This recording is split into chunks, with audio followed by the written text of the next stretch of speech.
BFM Business, BFM Crypto, la chronique. Et on retrouve Antoine Larigauderie en direct du siège d'Euronext à la Défense. Toujours extrêmement calme, Antoine, sur le marché des cryptos. Le Bitcoin, l'Ether restent sur leur niveau moyen, on va dire, des derniers mois. Mais oui, il n'y a vraiment pas grand-chose qui se passe sur le marché des cryptos, du moins du point de vue de la tendance. Ça se sent, on a un marché extrêmement calme, rien de bien neuf, avec toujours un Bitcoin en embuscade sous les 30 000 $, mais avec toujours autant de pression sur ce niveau-là.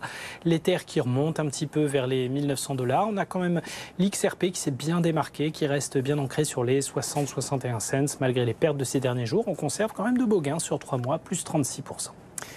Et puis on va s'intéresser ce matin au Canada, Antoine, qui pourrait être la planche de salut de Coinbase. Le géant du trading va y ouvrir prochainement ses services. Oui, alors que la régulation mondiale n'en finit pas de se durcir face aux plateformes crypto, on a quelques petits îlots de calme qui se dégagent, des pays qui veulent au contraire encourager, attirer les grands acteurs pour s'installer. C'est le cas de Hong Kong, des Émirats arabes unis, mais désormais Coinbase voit une petite lueur d'espoir sur le continent américain. Et c'est effectivement au Canada que va s'installer le géant des cryptos.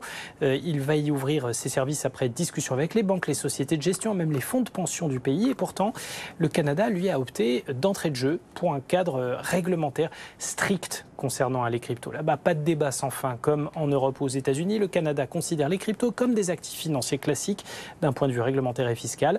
Les actifs numériques sont soumis aux mêmes règles de transparence et de bonne gestion que les actifs financiers classiques. Et ils répondent aux mêmes lois et règlements. Donc, c'est à la dure, mais au moins, c'est clair, net et précis, remarque Coinbase. Et ça laisse des possibilités de travailler là-dessus, en coopération avec les autorités d'ailleurs, qui ont été parmi les premières au monde à fixer un cadre dès 2014, le Canada votait des lois pour obliger les acteurs locaux à répondre à des règles strictes de lutte contre le blanchiment.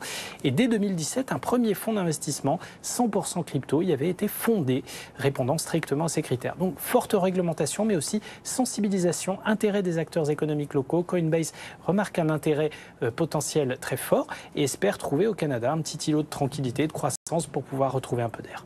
Merci beaucoup, Antoine Larigauderie.